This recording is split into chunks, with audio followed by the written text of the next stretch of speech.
Live from Jefferson City, it's the This Week in Missouri Politics Midweek Update with Scott Faughn.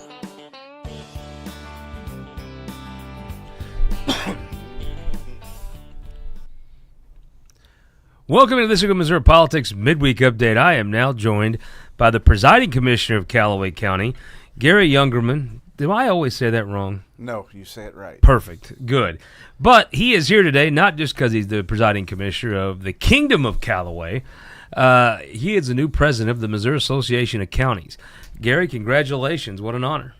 It is. Thank you. It's a true honor to serve in this position to represent every county elected official in the state of Missouri. And you were there at a kind of a cool time. You were there at a time when you guys are making big moves.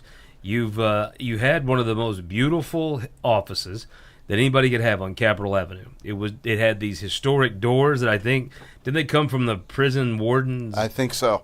I don't know the whole background of that. Dick Burke was telling me the story of them one time when we were complaining about the Cardinals then, and he was telling me about how the doors came from the warden's home at the prison. And they were gorgeous, just beautiful doors in a beautiful office, but it was destroyed by the tornado, right? Yes. So you guys have been in another nice office space out a little bit on the eastern side of town. Yes. But it always felt like that was a bit of a temporary situation. And now I got to see some of the pictures. You're going to move and be part of the downtown revitalization. Yes, and we're excited about that too. We're going to be down there back to Capitol Avenue, but on the other side of the street and a little closer to the Capitol. I think we're about 4 blocks away when we get this up and running. With an incredibly historic building that I understand you're going to be able to keep a lot of the history intact when you remodel it. We are. I mean, when people drive down the street, not going to notice much difference. Actually, the newer parts of the addition toward the backside of that facility are going to be removed, but yet the main structure that was built in the 1800s, along with the chapel of that facility, will still be there and just revitalized to look a whole lot like it did before. And you'll have essentially a training center for elected officials, correct? Correct. That's the goal, is to move the MAC office there, and then also have enough space to do some training for all the associations, along with maybe even having some events there that will lead some of the legislature down there just to have some good chats. The truth is there's not a place right now. I know there's talk of a convention center, but I guess there's lots of drama associated with that. I didn't know the history in Jeff City with these convention centers, but I guess it's pretty contentious going back a long way. But this could be a spot where you could truly bring in a couple hundred people, and really within walking distance of the Capitol. You have the Capitol Plaza, but I mean, let's be honest. Sometimes that doesn't always fit folks as what they're looking for. It could be a really great addition, not just for the counties, but to downtown and to the state capitol. I think it will. I think our goal is to first address the needs that we have, but we also know that we're sure we're going to be able to address some needs that others have, and to be that close to the Capitol and things that are moving around and going on Capitol Avenue. All right, let's talk about MAC a little bit here. First of all, tell me why MAC and why county governments are so important to the state of Missouri. I just think they're extremely important. County governments in general, we're there.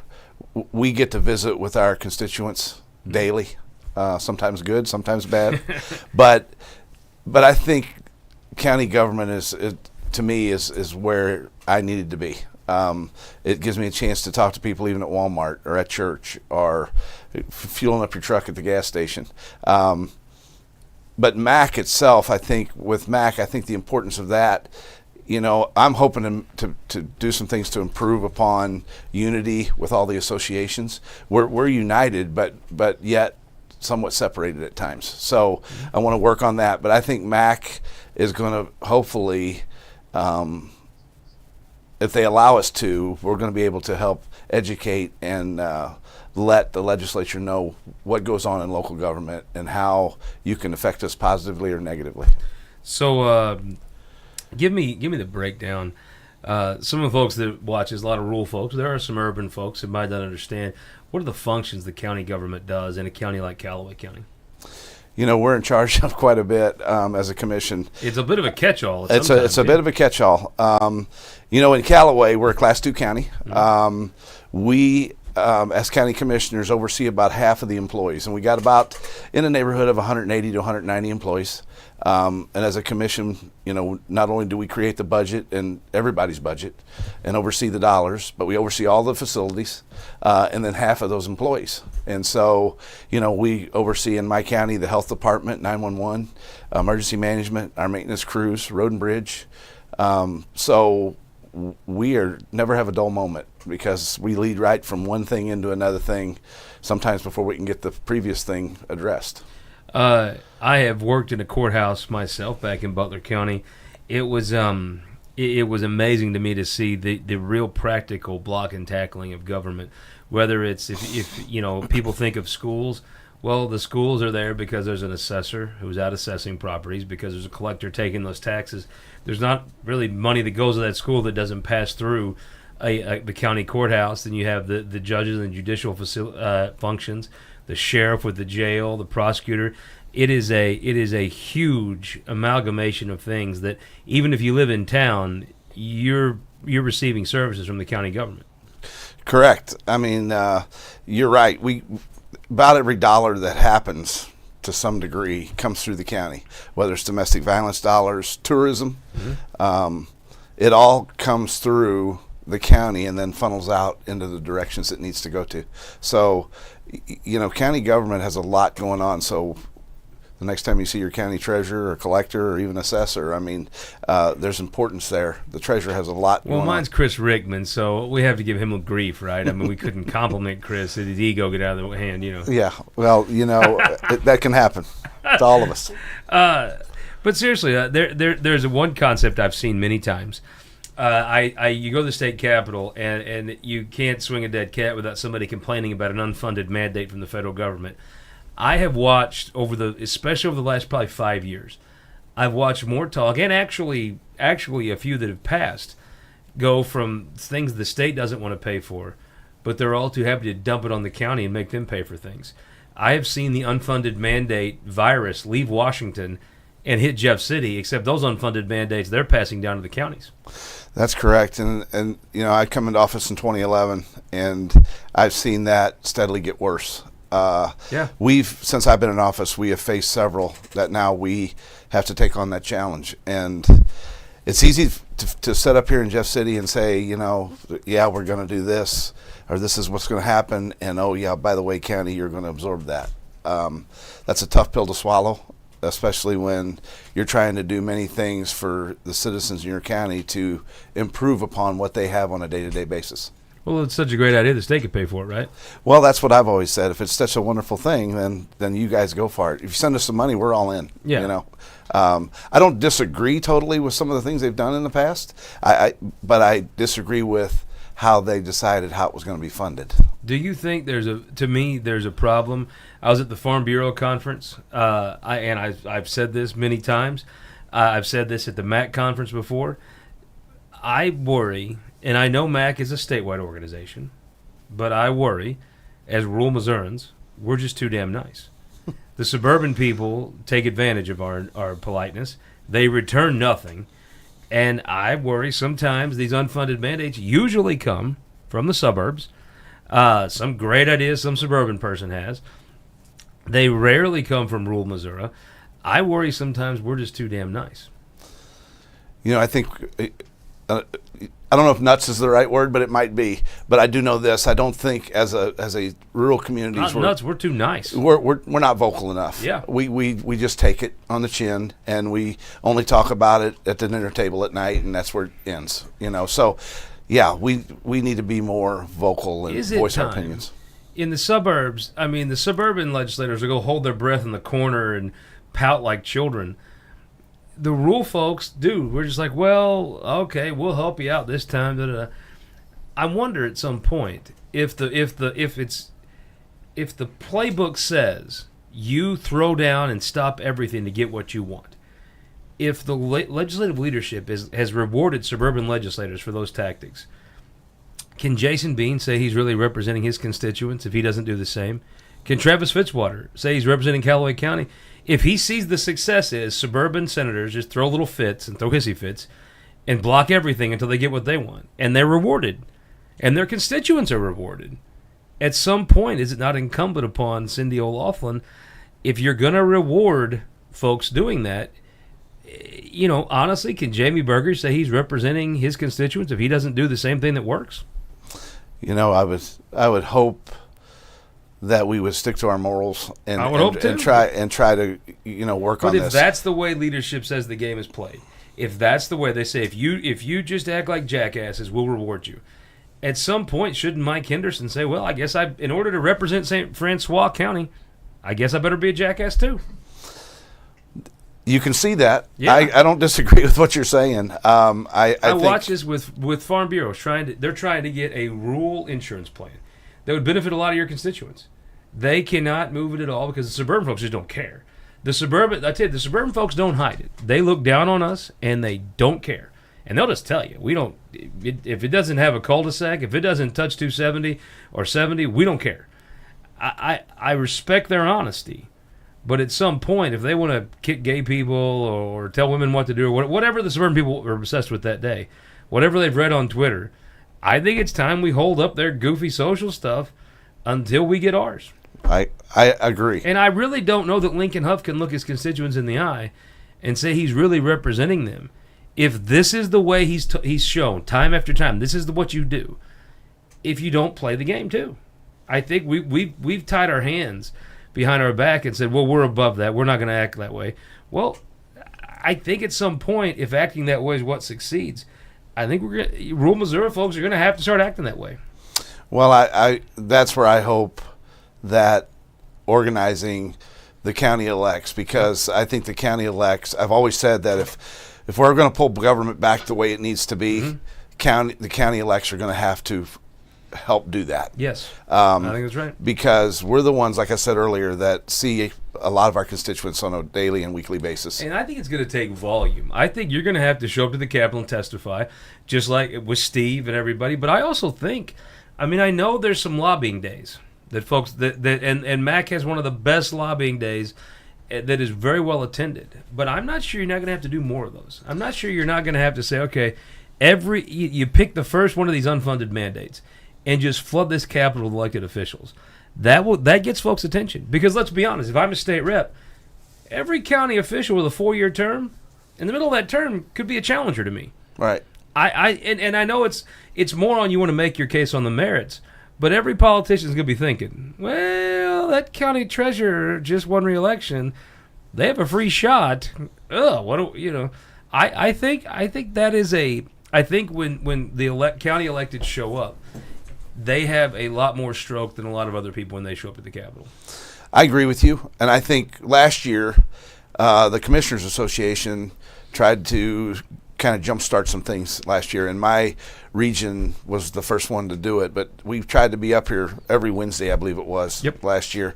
And I do know this. I do know by the end of session, we had some of the legislature talking about how we were up here every week. And I think that's what my goals are as we move forward, and Mac's goals is to unite all the associations and let's start getting back up here. My buddy from Montgomery County would come up, and he wasn't much on holding his tongue. This is true. I know who you're talking about. Which I think that's great.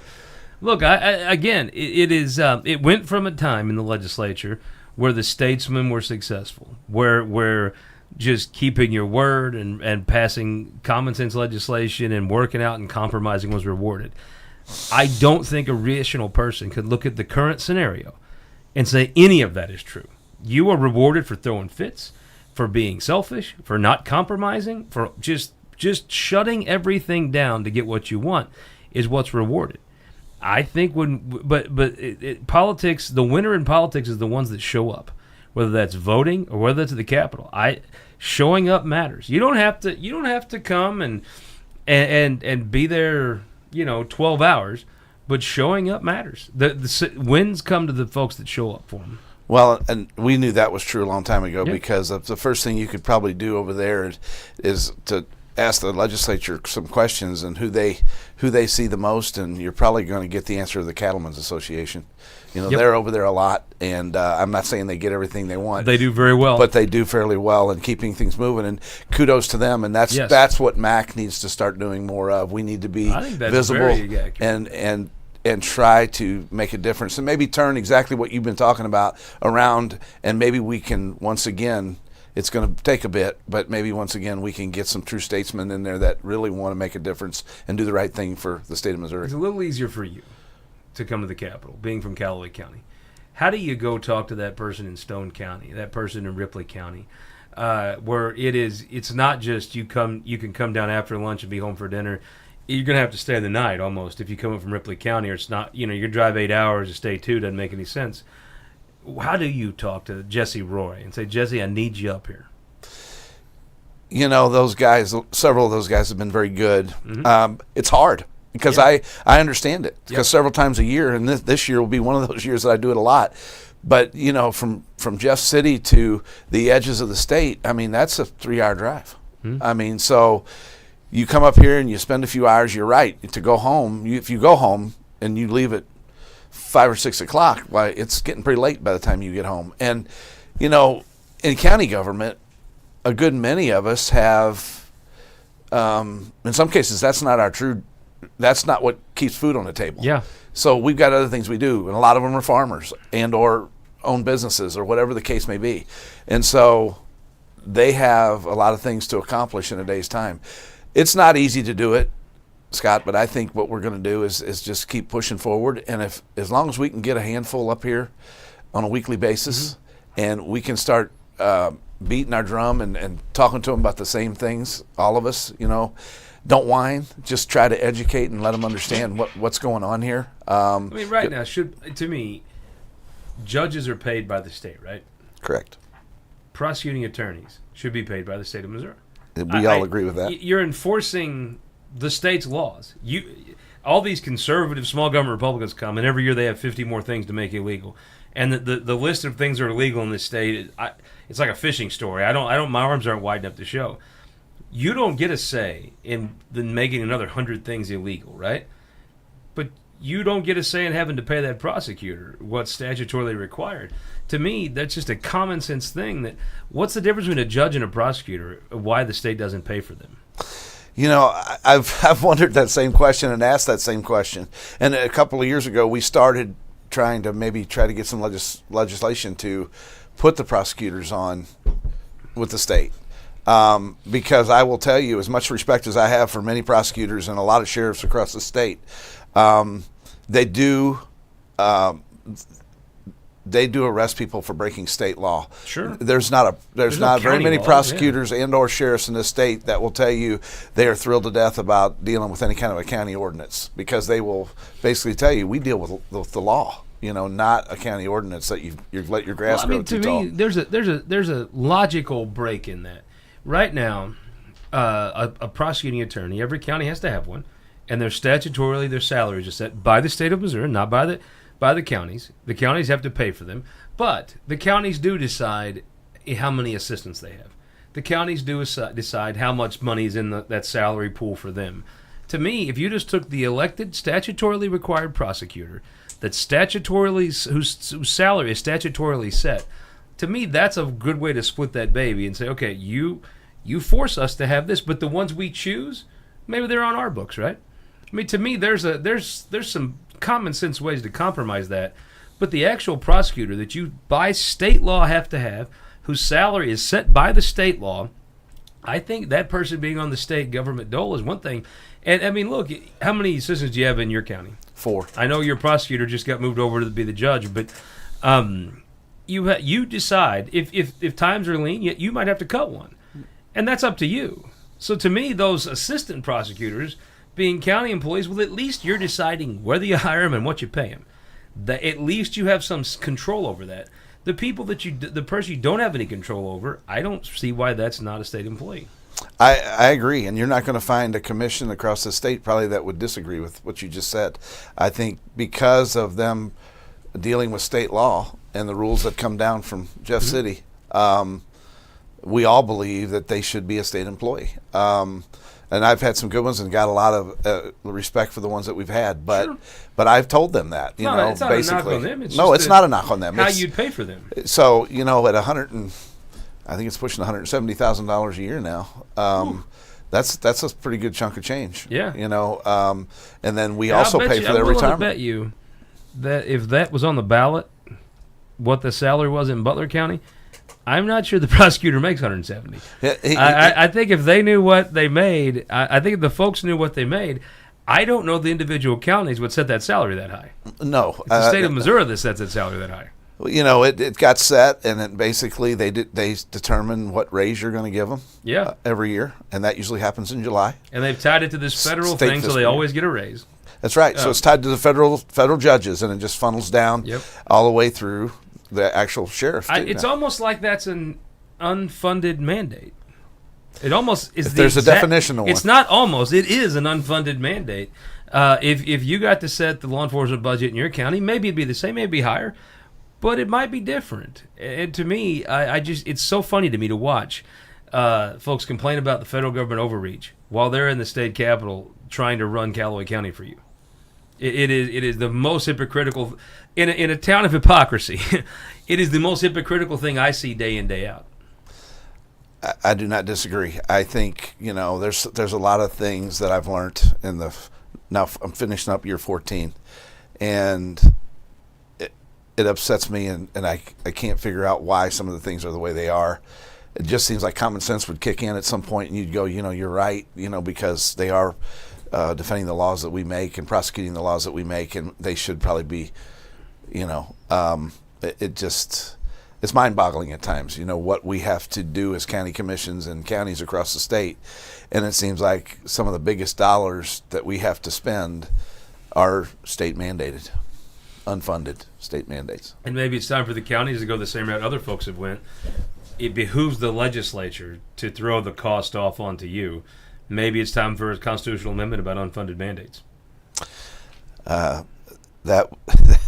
Yeah, unfunded mandates are never going away until something happens that says we can't do that anymore. Tell me about Jim Schulte, somebody I've really got to enjoy knowing, the state representative from Callaway County.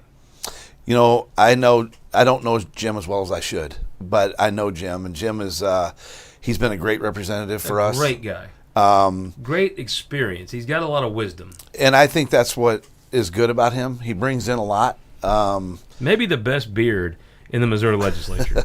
He's a super Except guy. Me and for him, Kelton. we were in the parade, the Christmas parade in the county this past weekend, and I was just right in front of him, and we always have some good conversations. And Jim always knows that we as a commissioner are there to help him with anything that he would have a question on that he thinks we could answer, and vice versa. So we kind of work with each other. As far as Callaway County and our state representation, I'm very confident with it right now. They have to work through some things that is Well, you a have a tough star place in to Travis work. Switchwater. Travis Switchwater's a big brain. Like, he comes up with... Travis Switchwater's not just a guy that takes a bill from a lobbyist and does it. Travis is a brain. He comes up with ideas. Travis, I think, has one of the biggest brains in the General Assembly. He's an intelligent guy. Yeah. And to see him move from our state rep right up to senator now is a good move. He represents us well. I have no complaints.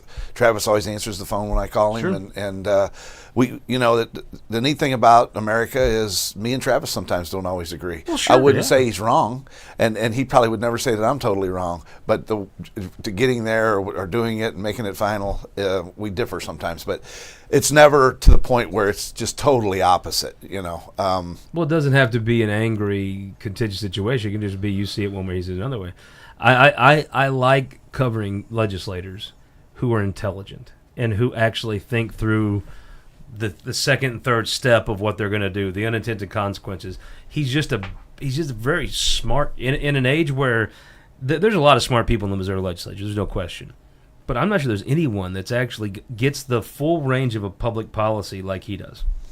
Yeah, like I said, he's very intelligent, and I will tell you, Travis, we talk, but usually when Travis calls me during session, he is really kind of confused on a bill, Yeah. and he really needs to know what my thoughts are, or our thoughts are about that. And it really, his question is, how is this going to affect you, or how is this going to hurt you if this bill would pass?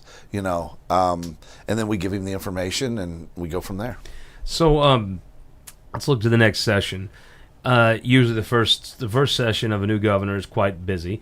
You have some senators that have moved on that I think had some trouble getting along. It does feel like there's a chance for a little bit more legislative activity. What are some things you'd like to see that activity look like? I know there's a lot of things that need to be worked on and done, but I also think slow down a little bit and let's look at what is truly going on, so that we can. It just seems like every time something comes up, we throw a little money at it, we create another whatever. And I think it's time to start looking at where we're at. I mean, even county commissions and counties across the state deal with older statutes that are just way out of whack for today's world.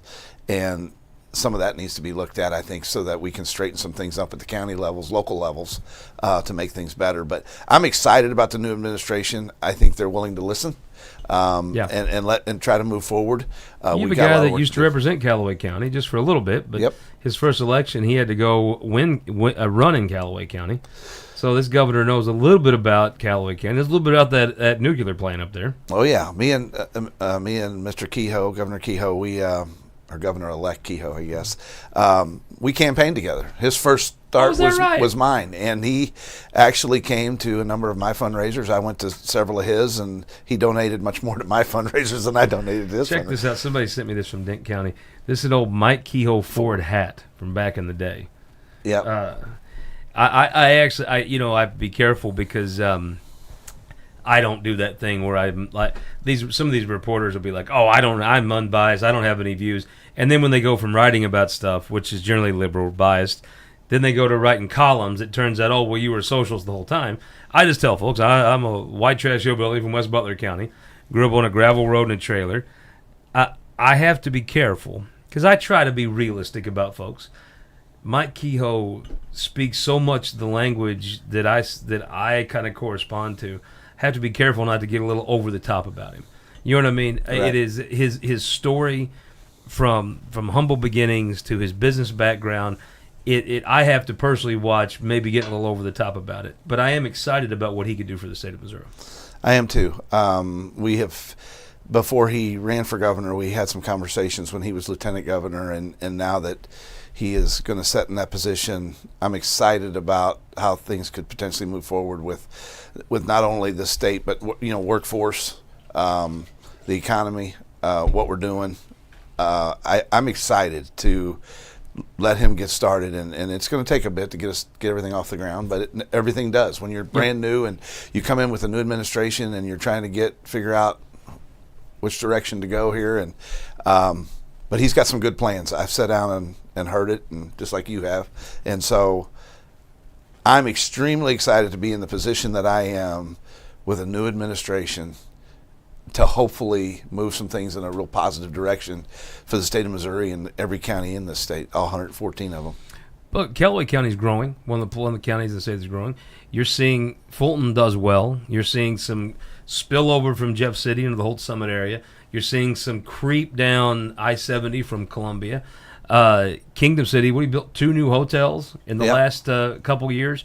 Callaway County is succeeding. We are, and I think we're not rapidly growing, but I think that's good. I think we're growing. That's the thing. We're growing, and businesses are coming, and we got businesses talking to us. And this Interstate 70 expansion is going to affect multiple counties in this state as that gets finished up here in the next 3 to 4 years. They're going to be great. I honestly didn't think that the state could accomplish things anymore quite like that. I really didn't think the state was up to doing something that big in my lifetime, but it took a former commissioner, Lincoln Huff, to be in the appropriations chair and to actually see I-70 done. It is truly, obviously Callaway County is in that zone. I think did they let the RFP out? They actually have started in Callaway. Yeah. So Callaway, what is it? About a mile east of Kingdom City, to the Providence exit in Columbia was the first project, and the actual first work that's being done is being done in Callaway in the Hatton Millersburg area there. So I could drill. Are they going to just take the median out and put a divider in, or are they going to go the other way? No, they're taking, when it's all done through Callaway, and it varies depending on where they're at in the state. But in Callaway, there will be a concrete barrier in the middle, and the new third lane will be right next to that barrier, and then the current lanes that are there, from my understanding, will get ground up and redone. So when they're done, Interstate 70, when this is all done, Interstate 70 all 3 lanes will be brand new. And it was, even some parts of 70, it's just one of those concrete dividers in the middle. They're going to have a median in the middle in Callaway throughout? No, they're not in the middle. No, there will be a concrete barrier in the middle, Yeah. and the lanes on either side will be, I think from what I remember seeing, Scott, so there's a barrier in the middle. That third lane will get added into the current medians that are there, and there will be, like, from the lines in that lane to the barrier, there's going to be 8 feet. It ain't really hardly enough if you have an emergency, you have to pull over, but it's probably enough as long as people in that inside lane are paying attention. Well, those rumble strips have made driving on those much more safe.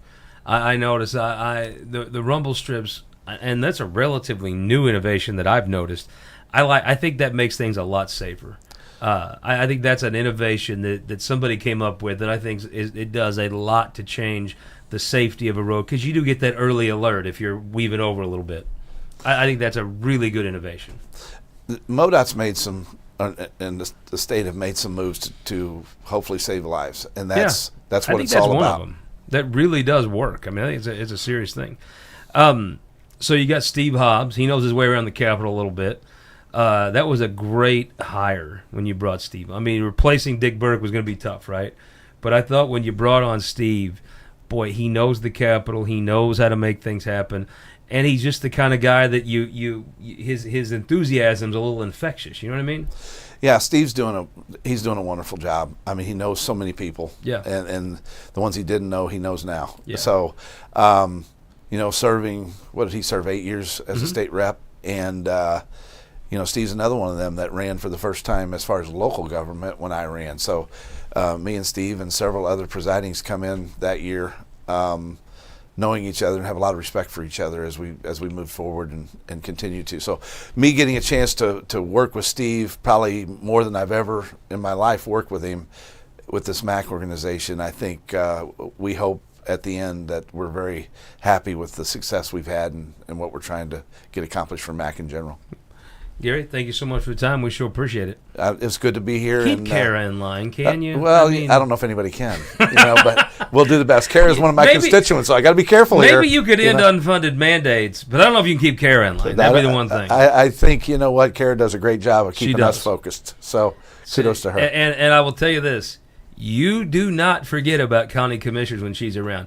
If you're saying something that might even third or fourth level affect them, you're going to hear about it from her. She is not bashful about advocating for y'all. No, she supports what county government's doing, and many people do, and I think that's just because everybody knows where we're at. She's an evangelical about county government. It is fun to hear her.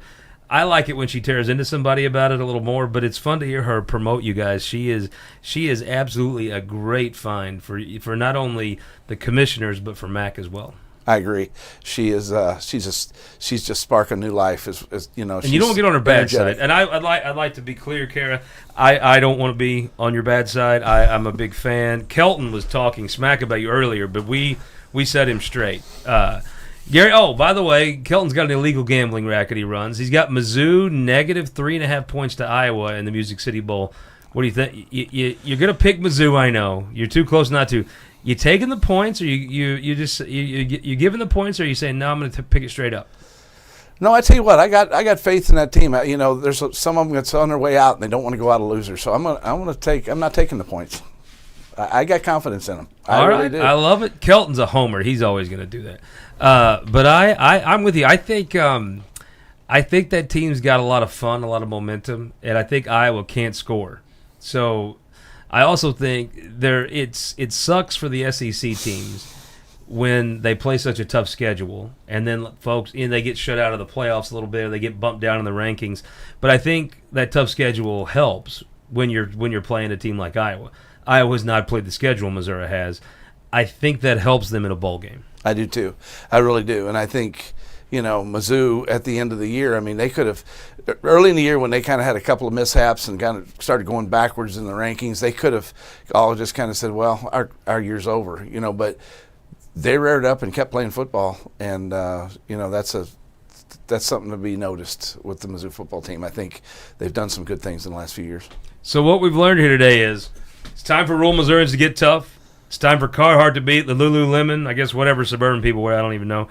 Unfunded mandates are a problem, and don't get on the bad side of Kara. And there's going to be a terrific development in downtown Jefferson City. When do you guys project you'll be underway with the remodel? It'll start this year, I'm sure. And I think we're 25. 25, yeah. Yes. In 2025. That's quick. Yeah, it's quick. No, 2025 we'll get started. I think all of us hope that before the end of 26 that we're having a ribbon cutting and awesome. People get to see it. But we'll just have to see how it goes. But that's our plan. That would be our plan. What a great thing for everybody in this state that comes to their state capital. They're also represented by county government. They are. What an awesome thing for people to go. I think it could be part of the – I always tell people there's a terrific couple days in Jeff City. The project you guys have, I think, is a great thing. If you come up, from Perry County, I think it's you're part of that development in that center. I think it's going to be a really cool addition to Jeff City and a really cool thing for people that come from all over the state to see their state legislator, to swing by and look at what their county helped do. I think that's well said, Scott. And I think when people do come up and they want to visit the Capitol or just tour the Capitol or see it or whatever, swing by Capitol Avenue and the MAC Association, because that is where your local government officials, that is their association. And that's where they're going to go for additional training, information, to visit with legislators, whatever the case may be. So it's a lot like it's like our capital, our local government capital, right next 4 blocks away from the actual capital of the state of Missouri. Gary, thank you so much for the time. I appreciate it. Thanks for inviting me. We will see you back here tomorrow. Greg Keller will be joining us. Keller, we will have fun with Greg. What about 11 Keltons that we're doing? We have them for 11. And send me your ideas. We got to get like a good nickname for Keller. His hair, those jokes have been done. The fact he lives in that prissy Ladue, that's probably where we need to come up with the name. We got about 20 hours here to work on this. Then Sunday, last show of the year, United States Senator Eric Schmidt closes out our season of This Week in Missouri Politics, just as he does every year. Who's our first guest we ever had on the show, and he closes out he's kind enough to make time to close out every year with United States Senator Eric Schmidt. We're going to talk about those Cardinals. What the hell? But we'll see you tomorrow at 11 with Keller, and then Sunday, United States Senator Eric Schmidt on This Week in Missouri Politics.